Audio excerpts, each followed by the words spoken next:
All right, good afternoon. Welcome to our cultural heritage panel.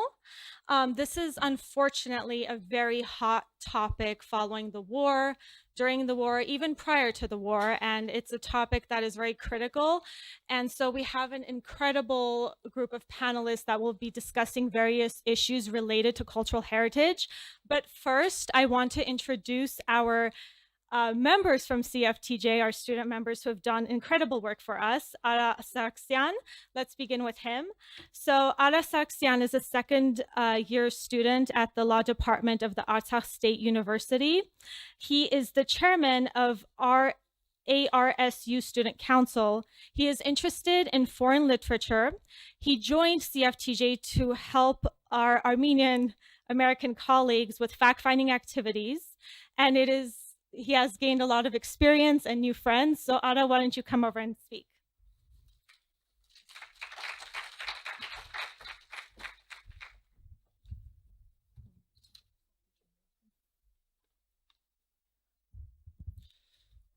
Dear participants, despite the fact that we are witnessing a developed society, but the conflicts they became even worse because the new methods and means are being developed also. So the weapons, they don't only distract the enemies, but also they distract also the cultural values. So it's very important to mention that what happened in Artsakh during war, and we need to find out what are the challenges that the international law comes across when they come to this kind of phenomenon. So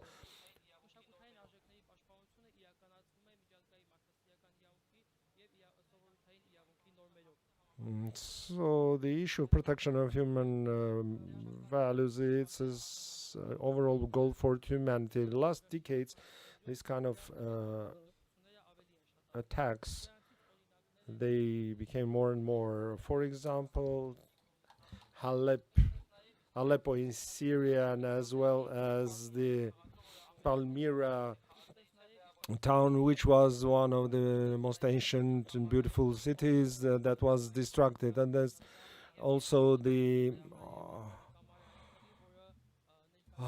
arch, famous arch that was destructed, and we can only the photos that. So the cultural values has been destroyed all the time in Egypt, Lebanon, Syria, and Afghanistan, and Artsakh also became part of that, and the cultural heritage as a result of the 2020 Azeri aggression. We have 1,466 historical monuments, including churches, monasteries, castles, khachkars, and 8 state-owned museums, and then Carpets Museum in Shishi, and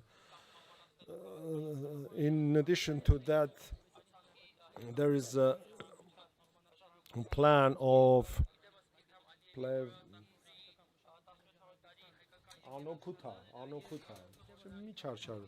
so they started the process of so-called Albanization or Udinization of those the monuments, and they started to really under that cover to destroy. So, and the Hague International Court registered the violations carried out by Azerbaijan, and they appealed to Azerbaijan to stop acts of vandalism, but it didn't bring any results. And the fact is that neither Azerbaijan or no other actor has been punished for this kind of crimes, and this situation demands that the international organizations and the states to try to do their best to stop all this senseless and meaningless destruction of the historical cultural values. So when we're doing this fact-finding mission, we acquired a lot of special skills, and we collected evidences, and then we got photos and videos where the evidences of atrocities and committed by Azerbaijan are shown. So this is the Shushi famous Shushi church, which has been damaged. And then in our village called Agnakpur, this is the monument devoted to the memory of the heroes of Artsakh of the First World. So it was destructed. And they also destruct the grave tombs in our village and other occupied villages of Artsakh.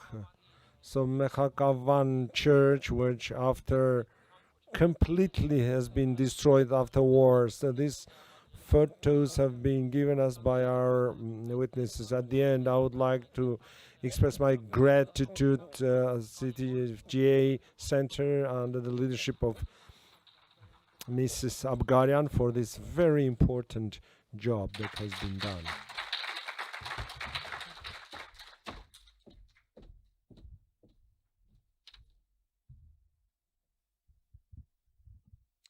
Okay, next we have Sonya Ambartsumian. She is currently studying at Yerevan State University.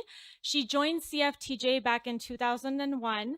In 2001, she was also a member of a law program for students called Creation and Law. She has also worked as a legal administrative assistant in Avenue Consulting Group. Please welcome her.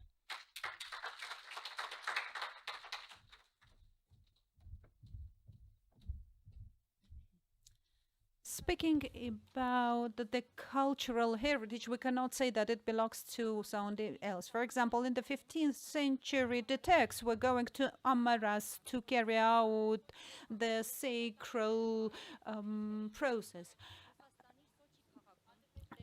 The Ilham Aliyev at the session of the club mentioned that Armenians moved to the territory of Karabakh in the 19th century. There are lots of justifications in order to reject this side, and this is Stepanakert city. It is an ancient historical city located in Artsakh Republic in Askeran region. It was constructed in the first century BC by Tigran the Great. During the first Karabakh War, Stepanakert was liberated, and in 2006 the excavations of Stepanakert started, led by the Dr. Hamlet Petrosyan from the Yerevan State University.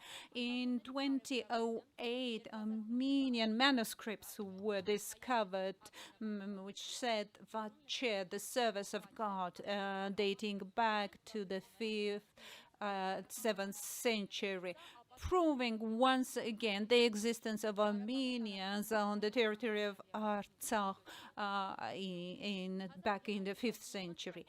There was an article mentioning that these carvings date back to the 7th century, the church of the 7th century. Later on, the Armenians studied and understood that although those were just staircases, but they could not be simple staircases, but they understood that an ancient Armenian city was covered underneath. And the Azerbaijani discoveries probably understood that they were not only the staircases, but they just were probably afraid of discovering this fact. Later on, they mentioned about the existence of the church on the top of the mountain, dating back to the 7th century, once again proving that there has been existing a Christian population on the territory of Artsakh during those times, and the majority of them were Armenians. Once again, this rejects all the facts and arguments as stated by Ilham Aliyev. The next fact is the specific construction of Stepanakert, and they say that this type of structure is not very typical to Armenian, and they belong to Cappadocia. Yes, that's partially true. Lost of stream.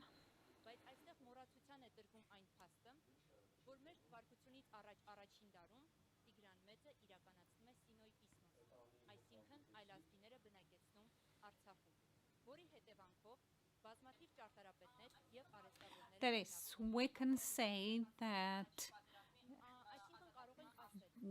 it is due to the liberation of Stepanakert during the first Artsakh war that we today can have this valuable pearl.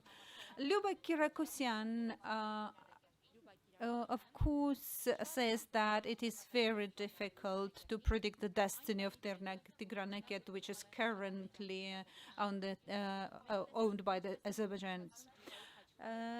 Jurai crossstones from Jura, they have been annihilated and destroyed by the Azerbaijani side and also the Armenian cemetery, and there are lots of evidences on that.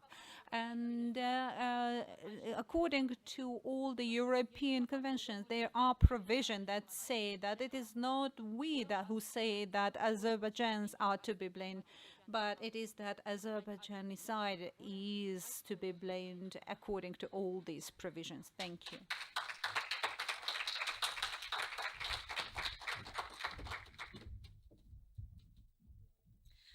Thank you, Sonya.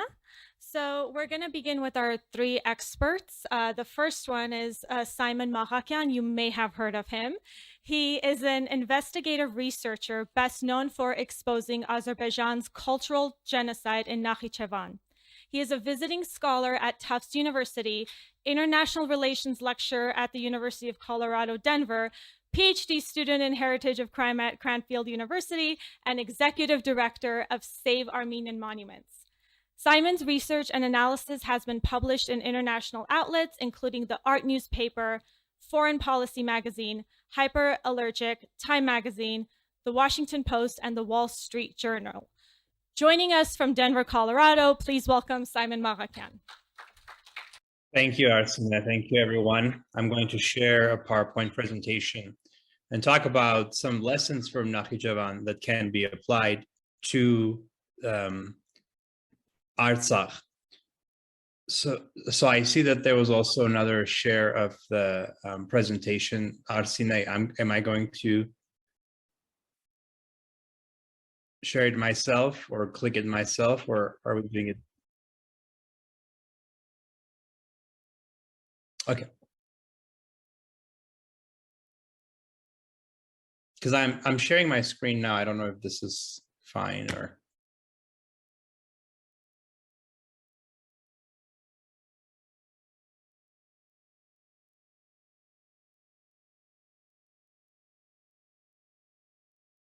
Okay, thanks again. So I'm titling today's presentation, Origins and Methodology, the Cultural Erasure in Nakhichevan, and Their Lessons for Artsakh. The Nakhichevan region is known to many Armenians, but not to others outside the Armenian community. It's an exclave that today is under the administration of the Republic of Azerbaijan. And here are satellite marks of the areas where Armenians had lived for centuries, sometimes for millennia.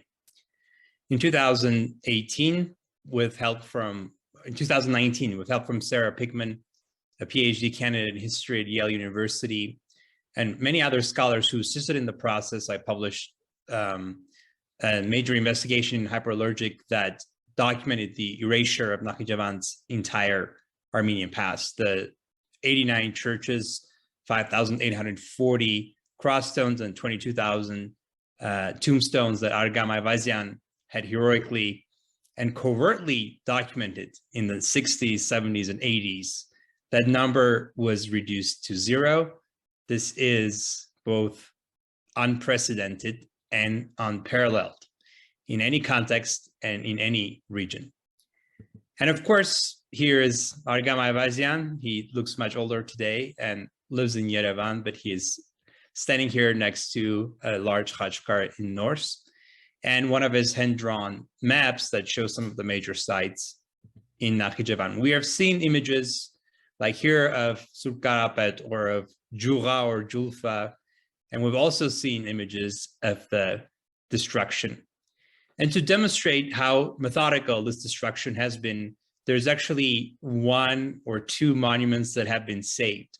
This particular one is on display in the capital of Nakhichevan, and Azerbaijan presents it as a Turkic tombstone. which is really interesting because there's so many photographs of the cemetery that they had taken the risk of showing one of the Julfa gravestones as a Turkic tombstones. Well, it appears that there is no photograph of this particular monument, or so the Azerbaijani government has thought, because in Armenian publications and Soviet publications, you will not find it. But last year in an exhibit in Tbilisi, a previously unpublished in situ photograph of this monument emerged from Julfa, from the collection of a German photographer that was sent to me by a Caucasus researcher, showing the time, the energy, and the very dedicated methodology that Azerbaijan devoted to destroying the Armenian heritage. And in response, the documentation has also been very methodical, including through satellite images. This one was published last year in the Art newspaper when Caucasus Heritage Watch helped me look at declassified Soviet or Cold War era spy satellite files. Interestingly enough, today, this file and this investigation was referenced in the US State Department's newly released International Religious Freedom Report that surprisingly and commendably talks about all the destruction that has been happening in areas of Nagorno-Karabakh or Artsakh under Azerbaijan's control since the 2020 war, and has an entire paragraph about this particular investigation.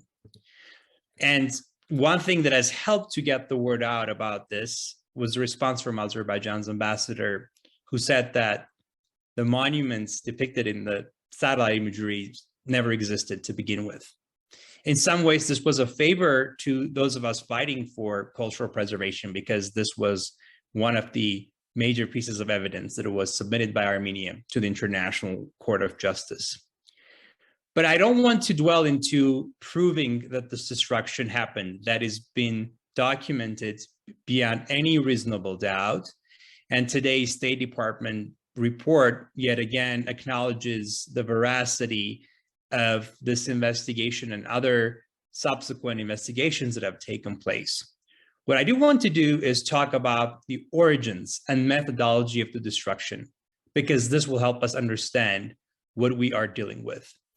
And since I have been learning and teaching international relations for many years, I will borrow from a very basic concept in international relations analysis, which is when you look at conflicts, when you look at issues, you can take four lenses: global, interstate, domestic, or individual, and either apply all or one or some of them. In this case, I believe all of them help us explain why the destruction happened in Nakhchivan.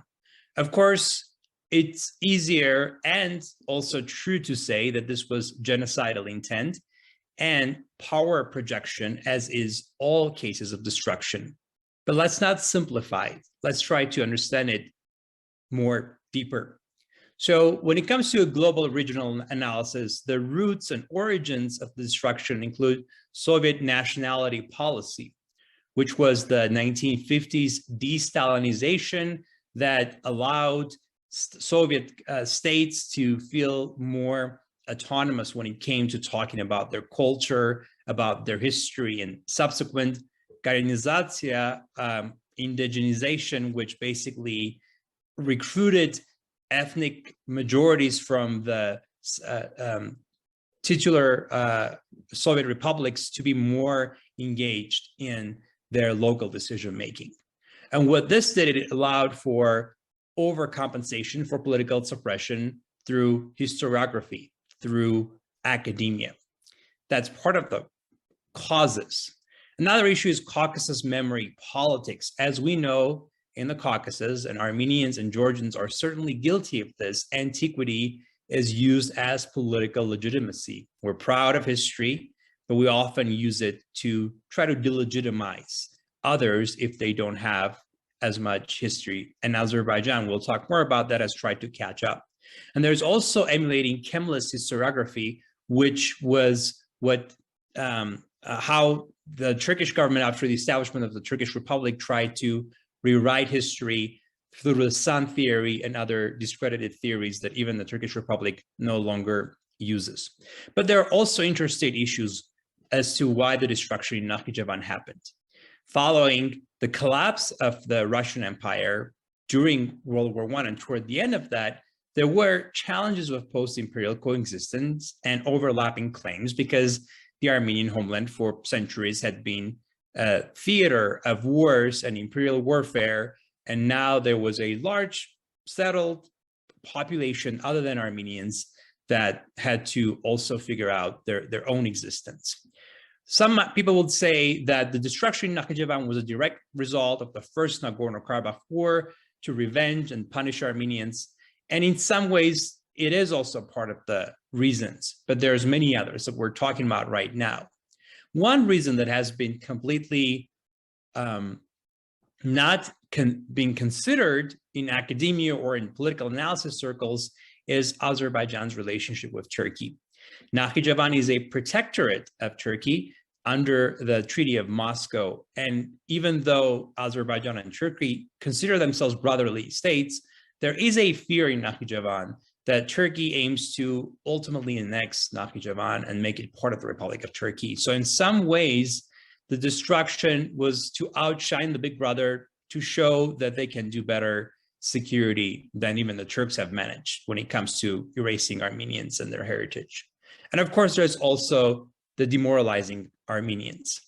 There's also domestic reasons behind this, internal power projection toward opposition. Arif Yunus, who is a now exiled Azerbaijani historian, told me that nothing projects power to the opposition in Azerbaijan like committing cultural genocide in Nakhichevan and showering in international praises of tolerance. He was referring to Aliyev, hobnobbing with UNESCO and others.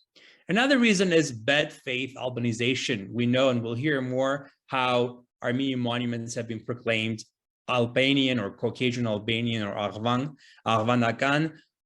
Fortunately or unfortunately for the monuments, this theory is not taken seriously by the Azerbaijani elites.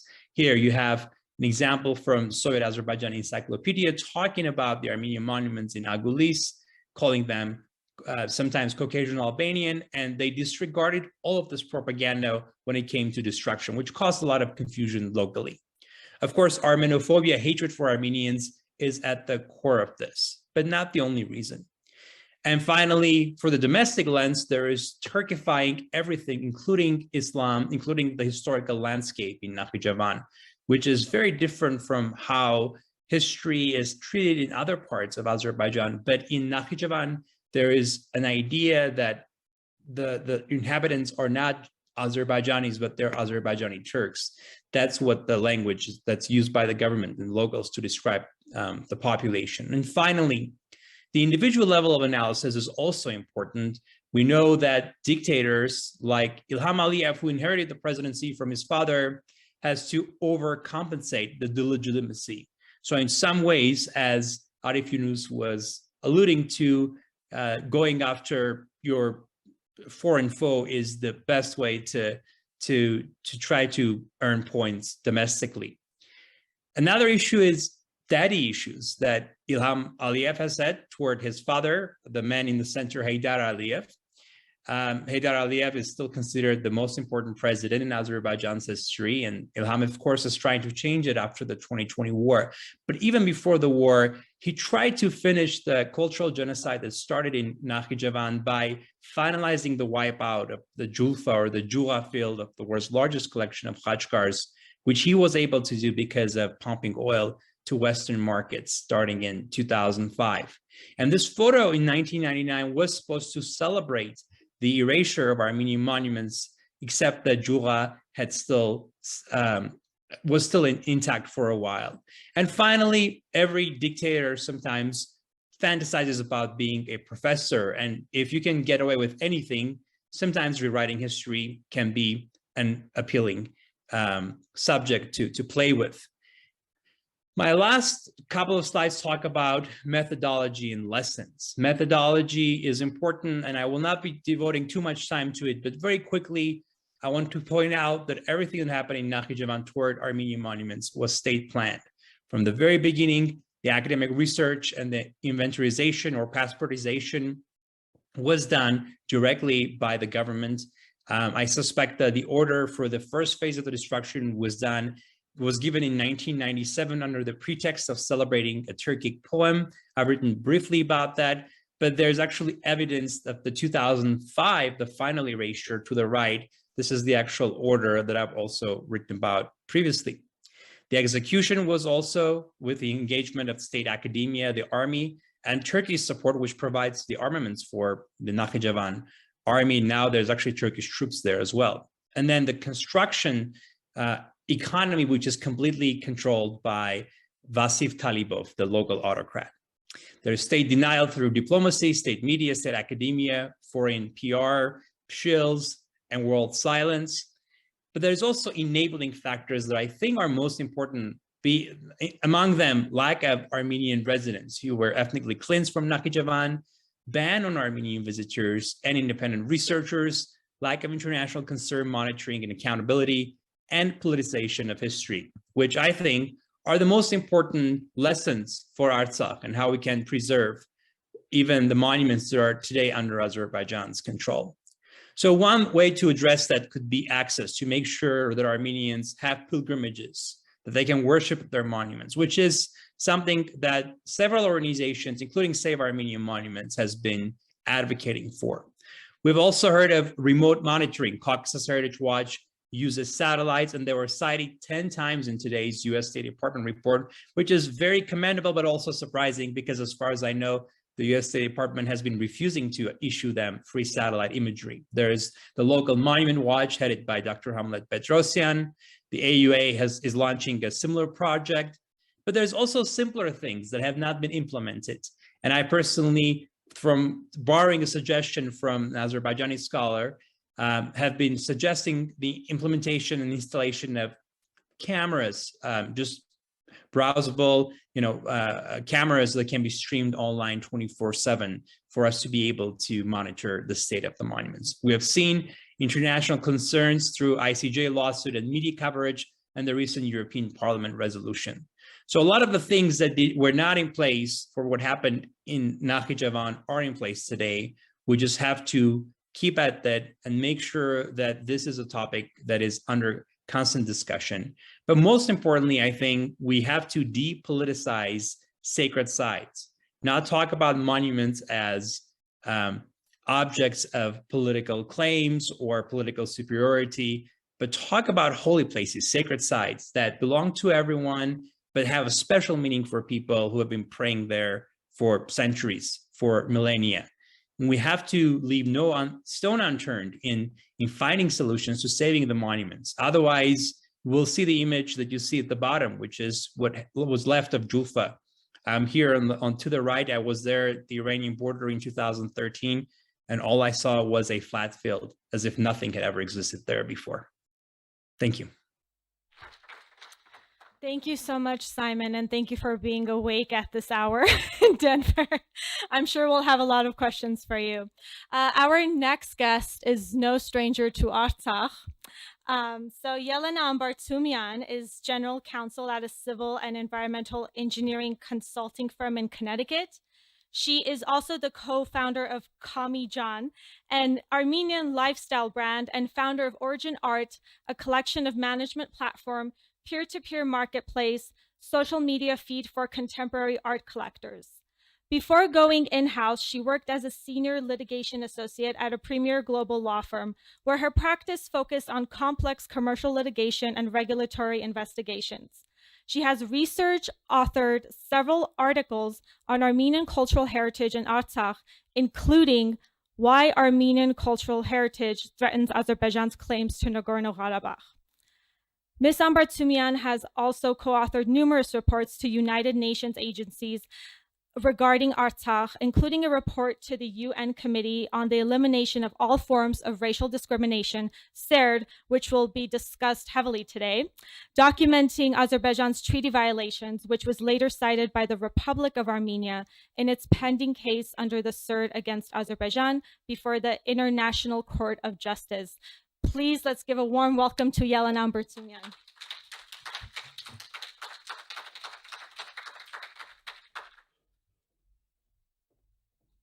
She could use the clicker, correct?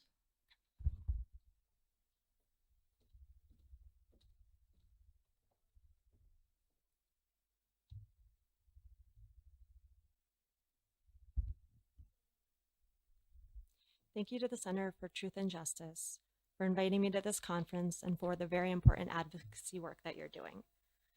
It's been a pleasure to meet in person so many attorneys that I have been corresponding with and seeing online, as well as so many students and young lawyers from Armenia and Artsakh who are bravely and carefully doing such important work.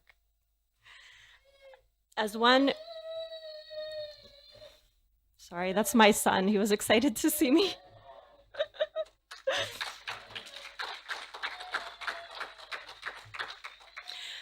As one German-based scholar pointed out about me, as she examined the question of whether cultural genocide is being committed in Artsakh, I am, quote, Armenian rooted, and thus, quote, biased. She thought that this was important context for her audience. Yes, I am Armenian rooted, but I was also born in Azerbaijan around the time of the Sumgait massacres, and perhaps that would have been better context. I would like people in the audience to understand that many Sumgait and Baku Armenians, survivors, are afraid to speak.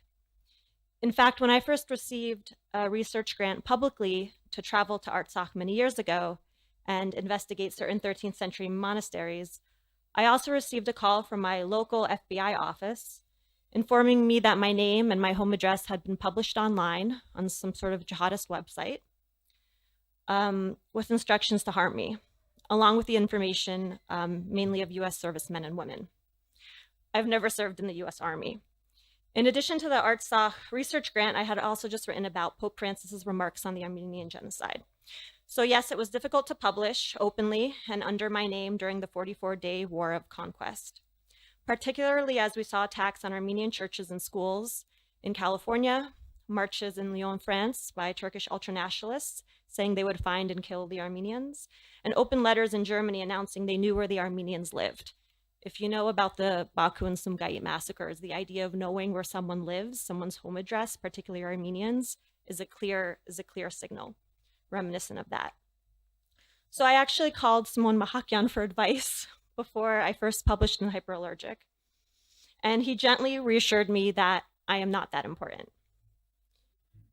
My interest in Artsakh's cultural heritage predated, of course, the 44-day war of conquest or war of aggression by over a decade, and it began in law school when I was competing in the Jessup International Law Moot Court competition, and completely unrelated to my Jessup topic, which dealt with what constitutes a military objective during a time of war, I realized that it was actually in a time of peace that Artsakh's cultural heritage is most at risk, as we see now.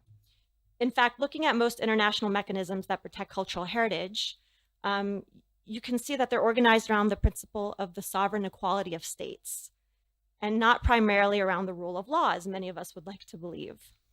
So what does that mean? For Artsakh, a republic that many believe meets the criteria of the Montevideo Convention on Statehood, but which politically is not recognized by any other country, including the Republic of Armenia, it means that the cultural heritage in Artsakh is especially in limbo, particularly with respect to borders as they change. And we saw that with the decision of the UNESCO's Second Protocol Committee from December 11th, 2020, which called for an independent technical mission to be carried out as, quote, as soon as possible, with the aim of assessing the status of the cultural heritage in the region. But it's now June 3rd, 2022, and UNESCO has been unable to send an independent fact-finding group of experts to Artsakh and the territories under Azerbaijan's control, simply because of Azerbaijan's objection. So we see sovereign equality of states trumps rule of law, trumps what is just. Curiously, those same security concerns and objections did not exist a few weeks ago, on March 18th, 2022, when the UN resident coordinator, Vladanka Andreeva, was able to visit an event in occupied Shushi to celebrate the anniversary of the Republic of Azerbaijan as a UN member state, and they flew the United Nations flag. I sincerely hope Ms. Andreeva took stock of the status of the Holy Savior Gaziantep's Cathedral when she was not in occupied Shushi. Now, I was invited to speak on this panel, and I provided very diligently 3 potential subtopics I could speak to. And I was asked instead to address Azerbaijan's absurd claims that the Armenian heritage sites in the region are not Armenian, but somehow Proto-Azerbaijani or Caucasian Albanian. Or perhaps I should say the, quote, alleged heritage sites, as Azerbaijan's legal counsel referred to them before the International Court of Justice during oral arguments, as if their indisputable existence is somehow disputable.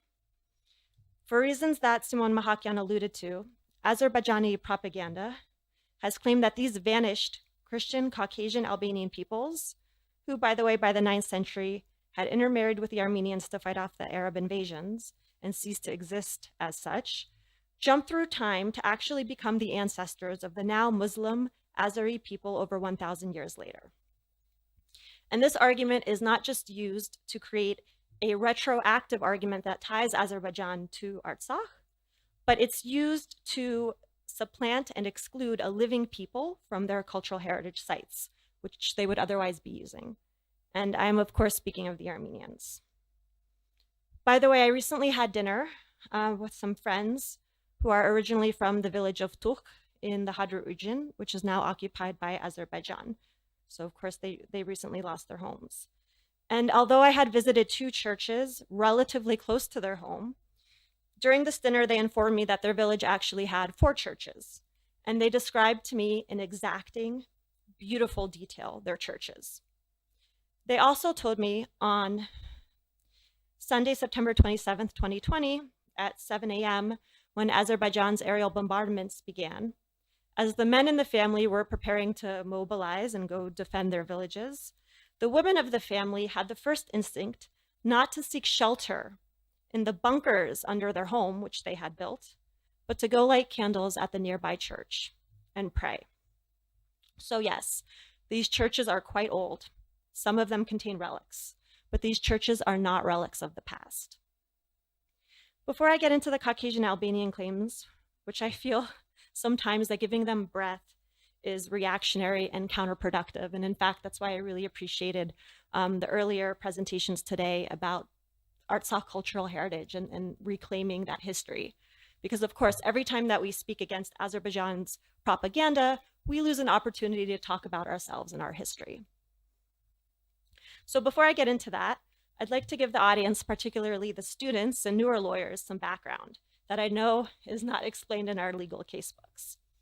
So my professional background, as you heard, is as a complex commercial litigator in multi-million and multi-billion-dollar cases, representing executives, banks, and corporations. These types of matters often start as regulatory investigations, and then once the findings from the regulatory investigations are made public, they then end up as lawsuits against other corporations and or by private plaintiffs across multiple jurisdictions in the United States, as well as cross-border litigations, meaning litigations in other countries, that we US lawyers then coordinate the strategy of working in consultation with local counsel. In a lawsuit, especially the kind that I dealt with, you as the lawyer may find that your client has good facts or bad facts. So a good fact, of course, is being one that supports your argument, and a bad fact is one that you can't hide from the court, but that you may want to somehow downplay to the extent possible, or not to highlight, or better yet, reframe in a way that appears less damaging for your client. So that's one. In addition to facts, you also have good law and bad law. Good law being a law, or in our common law system in the United States, a previous decision that serves as a precedent, that had similar factual circumstances to your present case, and that supports the result that you're trying to obtain for your client.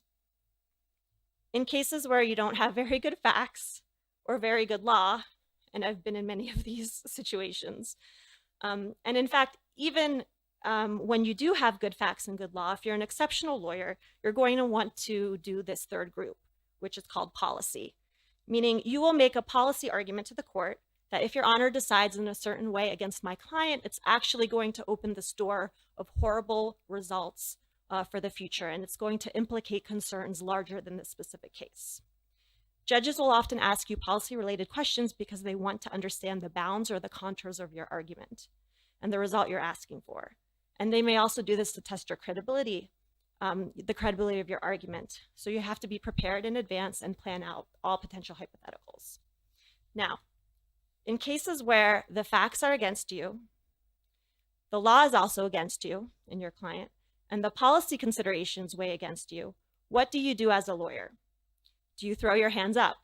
Do you tell your client nothing can be done? Yeah, actually, lesser lawyers do that, but I know that these students won't. Because in these cases, that's where a strong advocate makes the difference. So returning to Azerbaijan's situation, because they also have very strong advocates, though side note to any future summer or junior associates watching this, you can say no, you do not have to represent Azerbaijan at your law firm. Returning specifically to the cultural heritage of Artsakh, the facts are against them. Any credible expert cannot deny that the sites in question have not only an Armenian history, but an Armenian identity. And we have seen not only what one might argue in terms of facts is negligent damage to these sites, but intentional destruction. And as I will explain, not only intentional destruction to the site, but to the specific architectural elements of that site that are uniquely indicative of Armenian church architecture. The law is also arguably against them, though, as I alluded to earlier, given the question of how relevant international conventions can apply, can be enforced, can be a little bit murky at times, as the drafters did not presume that a state would have such a strong interest in destroying the cultural heritage that it claims to be the cultural heritage of its own people. Though also from what I've reviewed, it appears to be a violation of Azerbaijan's own national laws to destroy heritage. And finally, in any case, no one can make, with a straight face at least, no one can make a policy argument that what Azerbaijan is doing is justified. So 1, 2, and 3, where does that leave Azerbaijan? Well, in cases where my clients didn't have good cards dealt to them, either because of bad luck or because of their own actions, we would look at the cards together and then determine, okay, let's get some new cards. A lawyer's role then shifts to using legal mechanisms and or working with other experts and specialists, often public relations firms, to then create new opportunities for your client or new frameworks. Besides Azerbaijan's registered representatives before the International Court of Justice, and the saga we had about 2 years ago in the United States, where Azerbaijan as a lobbying client bounced around several top US law firms as a pariah, presumably because the partnerships at those law firms pushed back. Besides these incidents, you can plainly see that Azerbaijan is benefiting from some of the best legal advice out there. For example, when Azerbaijan's Prosecutor General's office announced in December 2020 that the authorities had arrested 4 Azerbaijani service members suspected of desecrating the bodies of dead Armenian soldiers and vandalizing gravestones, arguably some of the least violent acts we had seen on Azerbaijani Telegram channels, compared to, of course, the beheadings of live soldiers and civilians, I understood that Azerbaijan had received advice to do this in order to show the international community that Azerbaijan is well equipped to investigate and handle these matters itself, instead of addressing them in an international forum. So good advice. The facts were bad, the law was bad, so let's create a new reframing, new facts that we can point to in our favor. Look what we're doing, we've got it under control. And if your client has the resources, it can also become a battle of resources, of new and different prolonged litigations to tire out the other side. Or in Azerbaijan's case, endless propaganda prepared and presented for Western audiences in a way they can easily consume, down to the color schemes of the PowerPoint presentations that they prepare, all designed to distract and confuse people, or at best make this issue so toxic that they do not want to touch it. Let those uncivilized people battle it out. Okay, so now with this entire backdrop, I believe I have less than 10 minutes to speak to the Caucasian Albanian claims. Artsakh has, hopefully still has, or had over 4,000 identified cultural sites. 370 of them are churches. The other sites included monuments, khachkars, which are stone crosses, fortresses, and so on. So 4,000 sites. That's quite impressive for a republic that is, for Americans to understand, 25% smaller than the state of Delaware. what does the Caucasian Albanian claim mean for Artsakh's cultural heritage? And why do so many scholars fear that these sites face destruction? Well, for starters, we know it means that any element of these sites that contain distinctly Armenian elements that cannot be passed off as Caucasian Albanian will be removed. So a little background on the history of Artsakh. Artsakh became part of the Kingdom of Armenia in 189 BC. As you might be able to see on my shirt, that's what it says, though its Urartian Proto-Armenian roots were attested to for several centuries before that. In 387 BC, before Christ or before the Common Era, the Byzantine and Sassanid empires partitioned the Kingdom of Armenia between themselves, resulting in Artsakh later becoming part of the Persian province of New Albania in 428 CE. So this province combined the former Armenian regions of Artsakh, Utik, and Sunik to the region of Albania in the north, which was inhabited by the Caucasian Albanians. Despite the Sassanids' unsuccessful campaign of forced assimilation, New Albania's local princes largely maintained their autonomy. And during this period of autonomy in the early 5th century, Saint Mesrop Mashtots invented the Armenian alphabet and opened the first Armenian language school in New Albania, present-day Artsakh, at the Amras monastery. Many scholars believe that Mashtots also created an alphabet for the Caucasian Albanians, which would of course attest to the close cultural interchange and religious interchange between Armenians and Caucasian Albanians. And by the way, our church services in 2022 are still in classical Armenian, meaning you can go to an Armenian church in any part of the world and follow the service in New York, in Paris, in Yerevan, in Stepanakert.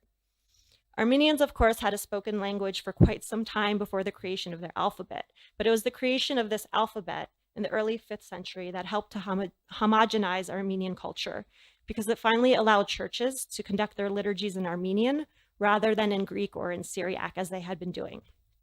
Having an alphabet also helped the Armenians to differentiate themselves from the surrounding peoples and to preserve their culture and identity, despite numerous later attempts by empires and invaders to subsume and assimilate them.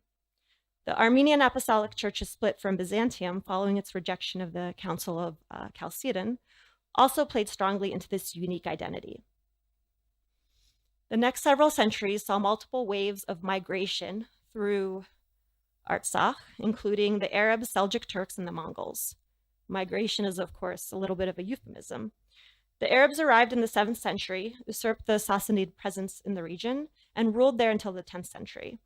And although the Arabs converted many of the inhabitants of the Caucasus to Islam, they were unsuccessful in changing the religious character of the Armenians. In the history of the Albanians, Movses Dasoransi, writing in the 10th century, explains how the Armenian and Caucasian Albanian noble families allied with one another, often through intermarriage, in the 7th century, to fight the Arabs. By the end of the 10th century, there was no longer a distinction between the Armenian and the Caucasian Albanian inhabitants of New Albania. Indeed, by the end of Dasoransi's chronicles, the Prince of Albania was referred to as, quote, Abu Ali, the native Armenian, end quote, the brother of the Armenian king Sumbat. Now, Azerbaijan employs its Caucasian Albanian argument to tie itself to a vanished Christian civilization, very convenient in the South Caucasus, in order to remove a living one, the Armenians. And despite espousing the notion that Armenian cultural heritage is Caucasian Albanian and thus Proto-Azerbaijani, as applied to other regions, as Simone very well explained, such claims have not stopped Azerbaijan from the wholesale destruction of both movable and immovable cultural property, that Armenian cultural property that finds itself within Azerbaijan's changing borders. Okay, so what are the precise elements of Armenian cultural heritage that Azerbaijan seeks to destroy, and why? For one, it's the cupola or dome. Most Armenian churches exhibit similar architectural features to those of the Echmiad Cathedral in Armenia, which is the Holy Mother See of the Armenian Apostolic Church, the first cathedral built in ancient Armenia. It is also considered one of the oldest cathedrals in the world. Echmiadzin's architectural features include a cruciform plan topped by a rounded and pointed dome. And I always like to think of these domes as evoking the Twin Peaks of Mount Ararat. Already from Azerbaijani-controlled Shushi in the weeks after the ceasefire, meaning the weeks during alleged peacetime, we saw photos of Azerbaijan's post-ceasefire destruction of Kanatjam, Armenian Church of St. John the Baptist, by the removal of its domes. And true to Azerbaijan's revisionism, it claims without any basis that this church is not Armenian, but actually Russian Orthodox. That's because it was too late to be Caucasian Albanian. We're also seeing that Holy Savior Gaziantep's Cathedral has been beheaded. In fact, these photos from today are reminiscent of the status of the cathedral following the 1920 massacres of the Armenians in Shushi by the Caucasian Tatars, who in more recent history now refer to themselves as Azeri. And I should clarify, they have no relation to another persecuted ethnic group within Azerbaijan called the Tat.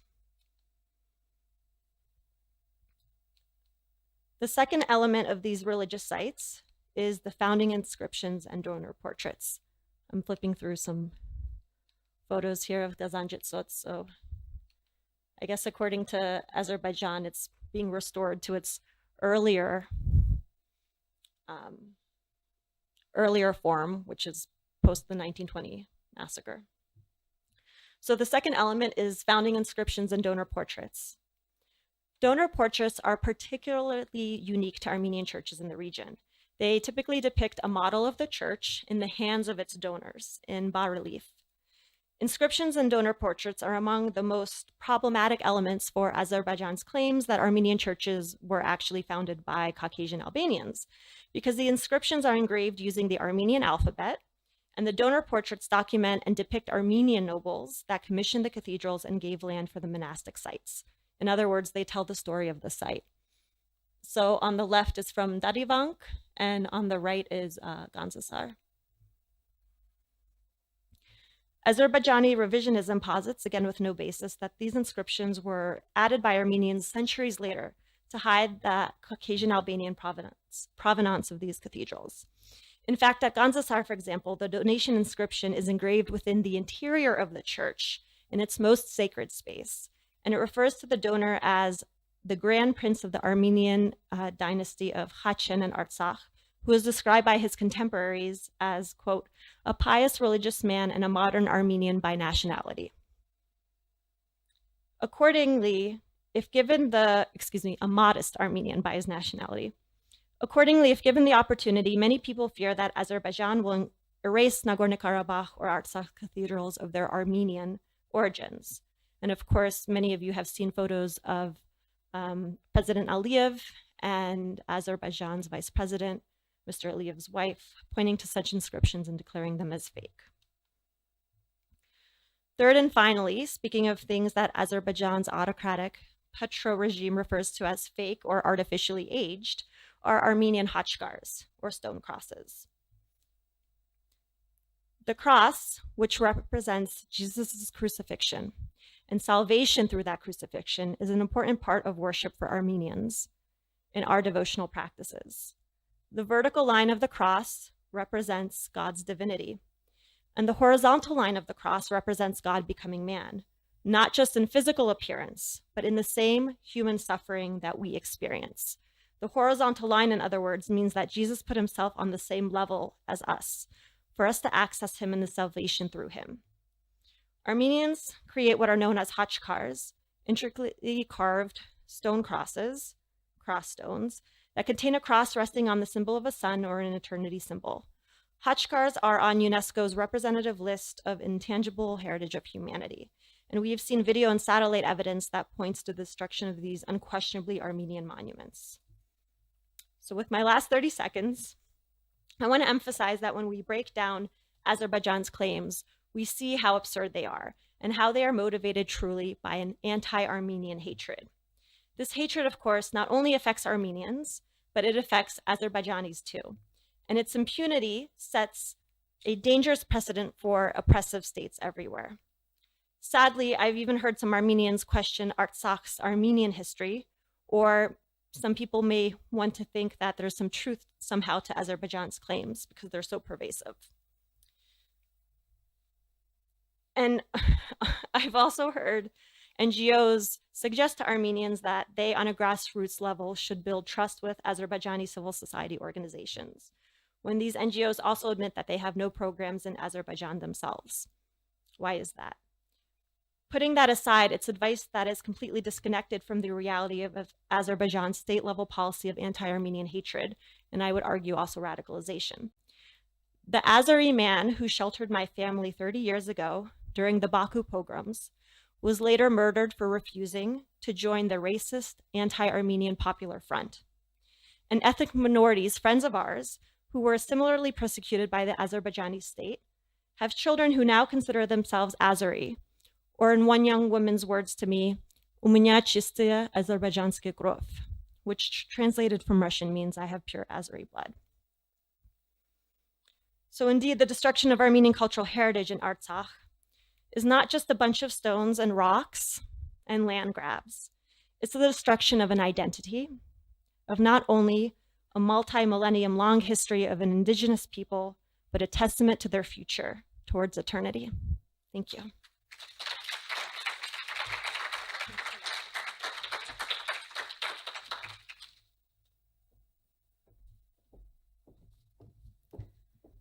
Okay, now we're going to move to England.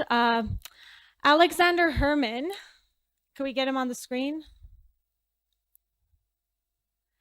Alexander Herman is director of the UK-based Institute of Art and Law.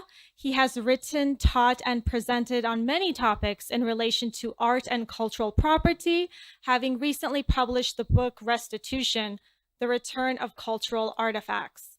His writing papers appear frequently in the Art newspaper, and he has been quoted widely on art law topics, including in the New York Times, The Atlantic, The Guardian, The Telegraph, and Bloomberg. Prior to joining the Institute, he worked for the leading art law barrister Norman Palmer in London and practiced law in Montreal.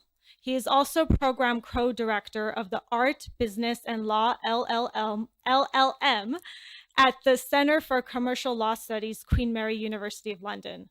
So joining us from London without an English accent, let's welcome Alexander Herman. Well, thank you very much, Arsine, for that kind introduction, and thank you to the students and to Yelena and Simon for their very riveting presentations. What I thought I would do is to give a broad overview of some of the international legal rules that operate to protect and preserve cultural heritage.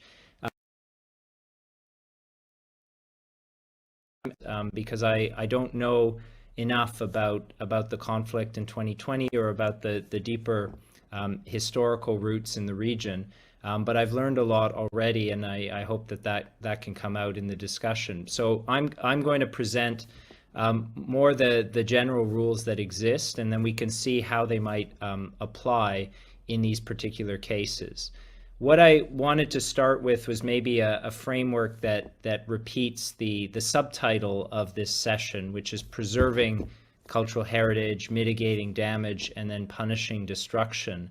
So I'll go through those each in turn just to see what international legal rules might exist. And then I'll give a few pointers as to what can be done practically on the ground, the infamous what's to be done topic. So we'll end with that. So firstly, I wanted to discuss preserving cultural heritage and how this can be done under rules of international law. Now, there, in a sense, are two sides to this. The first being times of armed conflict and war and occupation, and the second being times of peace. And Yelena already referred to that dichotomy and how it can play out in relation to Artsakh. Preserving cultural heritage is an important part of the laws of war, and has been for over a century. The first Hague Convention in 1899 set out some very basic rules about protecting cultural property in the event of armed conflict. Unfortunately, they didn't do very much in the First and Second World War and the many other conflicts that took place in the 20th century. In the mid-20th century, after the Second World War, it was thought that a specific convention that would deal with the protection of cultural property was necessary. Obviously, this is in the shadow of the Second World War and the damage and destruction that took place during that conflict. And so parties got together and enacted the Hague Convention of 1954. Its official name is the Convention for the Protection of Cultural Property in the Event of Armed Conflict, but better known as the Hague Convention today. This is a convention that all major military powers have now signed up. It has 130 states parties or high contracting parties, including Armenia and Azerbaijan. So these would set out the broad rules in relation to armed conflict. Now, interestingly, the Hague Convention applies not only to international armed conflict, but also to conflicts called, in the terminology of the convention, conflicts not of an international character. So we could say civil wars, or perhaps wars like the 2020 war. Only a particular part of the Hague Convention would apply in situations. The Hague Convention protects cultural property, which is defined broadly as movable, immovable property of great importance to the cultural heritage, include things like monuments, sites, and portable works of art, religious objects, museums, the contents of museums, etc. So the interesting thing about the Hague Convention is that the state itself does not after these particular properties, that if they are considered of great importance to the cultural heritage of every people, then they will be protected under the Hague Convention and eventually under the two protocols under the convention. Now, Article 4 of the Hague Convention refers to the respect for cultural property. And this is the part that applies not only to international armed conflicts, but also conflicts of a non-international character. And respect for cultural property includes refraining from directing any kind of act of hostility against cultural property. So that's, amongst other things, that's one of the composites of respect for cultural property in times of war. Now, unfortunately, in the Hague Convention, there is what's known as a waiver for imperative military necessity. So if a party can say that there was a military necessity and it was absolutely urgent or imperative that they attack it, even if that damaged or destroyed a cultural or religious site that would be considered cultural property, then it would be permissible in a sense under the Hague Convention. So that's a sore point, because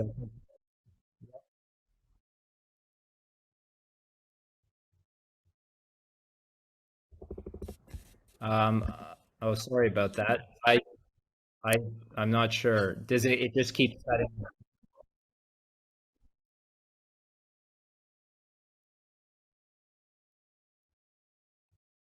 Yeah, please do. Sorry.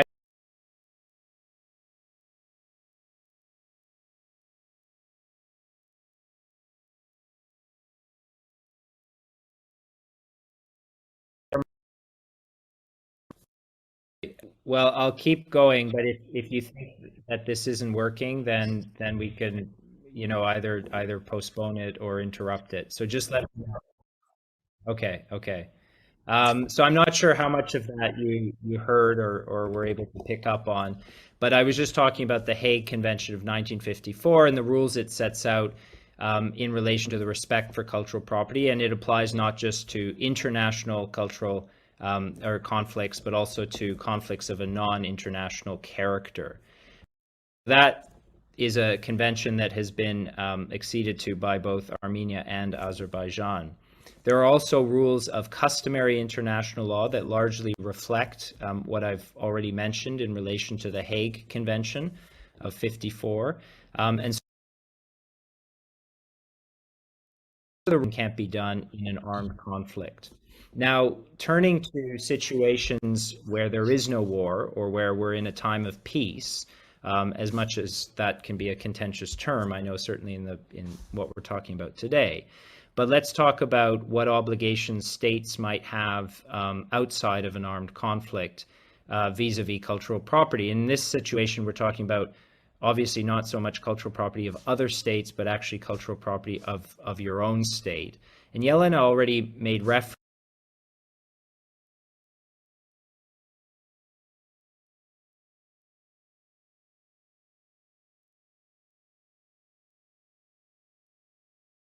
the sovereignty of states in relation to the protection of cultural heritage, and that's true.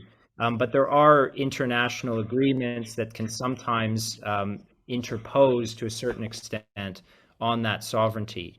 And I will make a brief reference of a UNESCO convention from 1972 on the protection of both natural and cultural. And in that convention, it talks about countries having to protect, preserve, and conserve monuments, buildings, and sites that are of outstanding universal value. And this goes beyond what is listed on the World Heritage Convention list. And so there's usually an assumption that if listed on the World Heritage Convention list, that the countries have an obligation of preserving and protecting that their property. But actually that obligation goes beyond merely what's been listed, and it would include any monuments, buildings, or sites on the territory that are of, quote, outstanding universal value, end quote. To try to make it clear that there are sites in a territory that are not just those that are listed, that the country itself would have obligations to preserve, conserve, protect, and ultimately to pass on to future generations. Now, the question is, what can actually be done about that? Unfortunately, not a lot. Certainly in the context of UNESCO, we've already talked about some of the problems there. But there is, in a sense, no way of enforcing this against the territorial sovereignty of a state. I think the only thing that really would be available would be to raise awareness of this issue, which is obviously what we're doing today in a broader sense, and try to inform the powers that be at UNESCO that the obligations under the 1972 Convention on the part of Azerbaijan go beyond simply what Azerbaijan might have listed on the World Heritage List. Now, the second category relates to mitigating damage. And again, this relates to both situations of armed conflict and times of peace.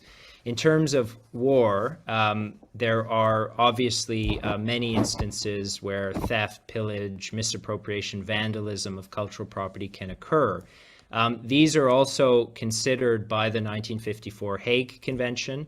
They're considered part of that area of respect for cultural property, so that states that have signed up to the Hague Convention will not allow theft, pillage, misappropriation, or vandalism of cultural property. And it applies not only to international conflicts, but also conflicts of a non-international character. And for this, there's no waiver for military necessity, because obviously it will never be necessary in any military sense for there to be theft, pillage, or vandalism of cultural property. So that's there in the Hague Convention. It brings up the problem with the Hague Convention, and this is something that relates to a certain extent to the claim that Armenia brought against Azerbaijan before the ICJ, which some commentators have said, well, there could have been an interesting angle in relation to the Hague Convention opposed to the CERD. But actually, the Hague Convention does not have a really strong dispute resolution provision where there can be compulsory resolving a dispute bring to the International Court of Justice.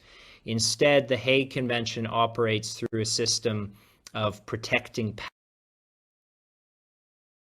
the Geneva Convention and other international conventions.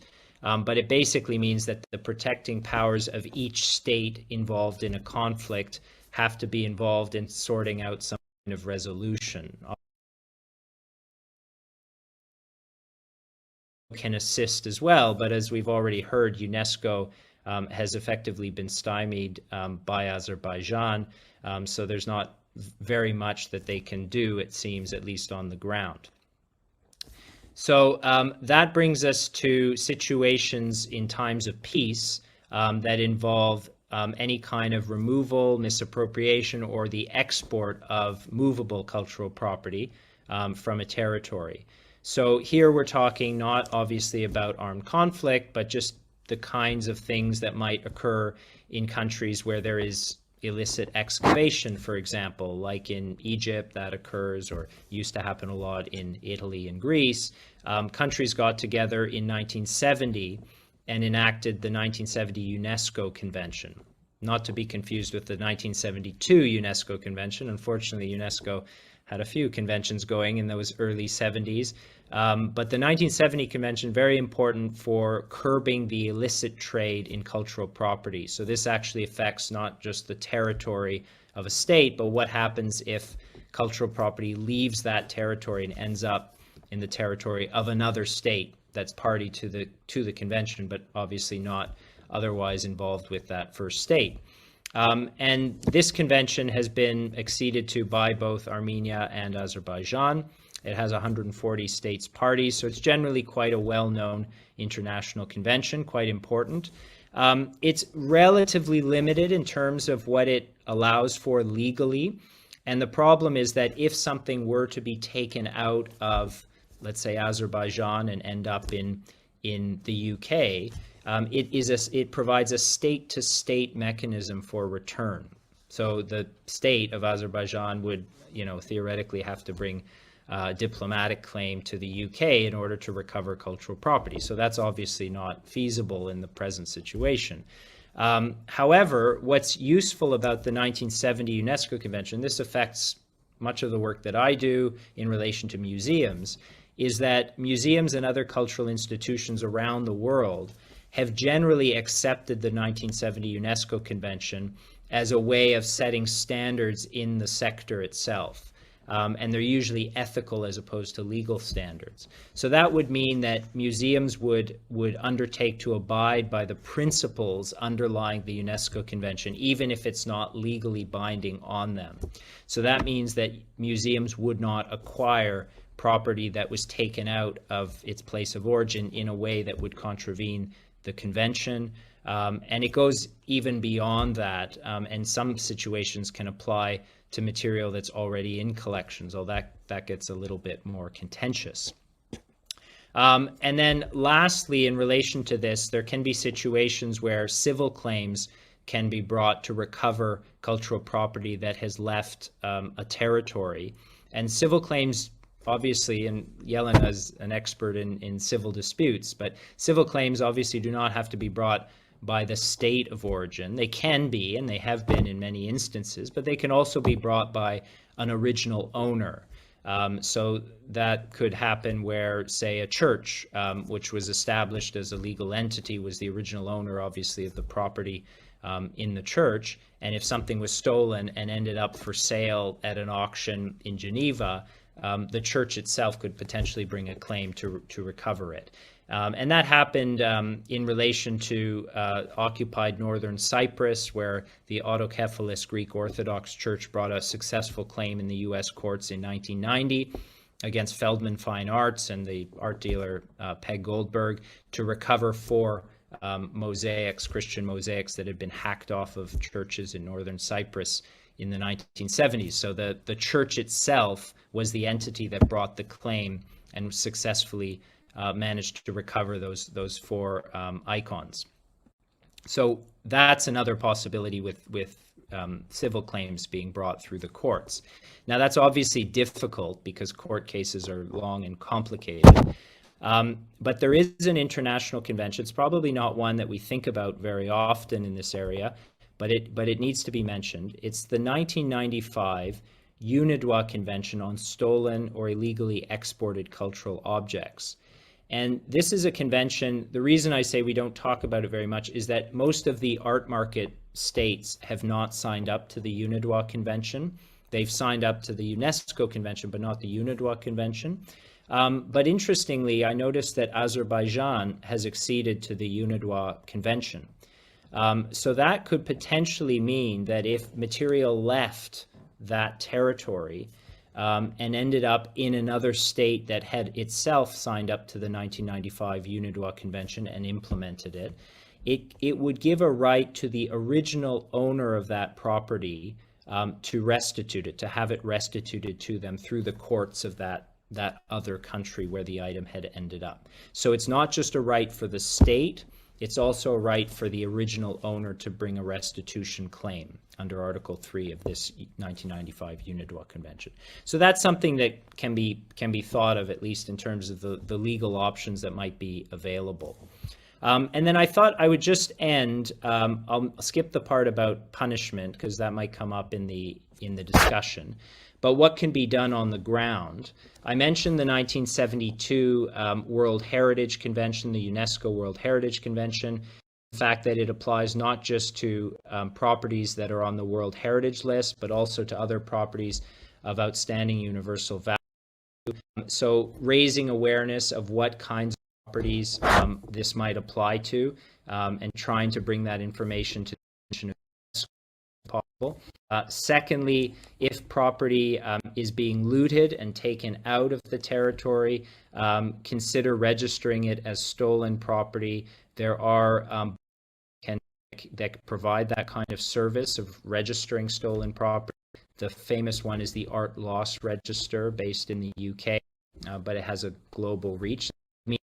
Anything turned up at an auction house or for sale with a dealer, or sometimes even with the museum, that the Art Loss Register would flag that, and then would get in touch with the original owner in order to provide some form of restitution. With regards to that, you would have to show that the entity itself, whether it's a church or a community organization, had title to the property in the first instance. And then lastly, in relation to museums, because I mentioned that the 1970 UNESCO Convention on Curbing the Illicit Trade in Looted Cultural Property, museums have adopted that from an ethical perspective, even though not a legal one. There are ICOM red lists that can also be helpful in order to alert museums and the museum sector to potentially looted material if it ends up on the market and museums are, in a situation where they might end up acquiring that material. ICOM is the International Council of Museums, and they provide red lists for specific regions or countries. So that would be the types of material that museums should watch out for, that should raise red flags. And doing their due diligence, they should make sure that they don't acquire anything that has been unlawfully removed in the first instance. So that's another thing. ICOM has red lists for Iraq and Syria and Yemen and all sorts of other countries, but doesn't have one for the Caucasus region. So maybe advocating for a red list with ICOM would be another option. So I know I ran through those quite quickly, but those would be some of the pointers, some of the things that could maybe be done, because international law itself can sometimes be very difficult to enforce. Thank you so much, Alexander.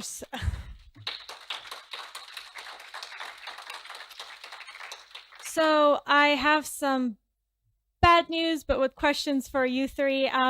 We actually do not have time for a Q&A session, but would the three of you be okay with sending questions via email that we can then later present? Okay, great. I see Simon's face. I see Alexander nodding. And okay, great. There you are. Okay, wonderful. I do just want to end on one note about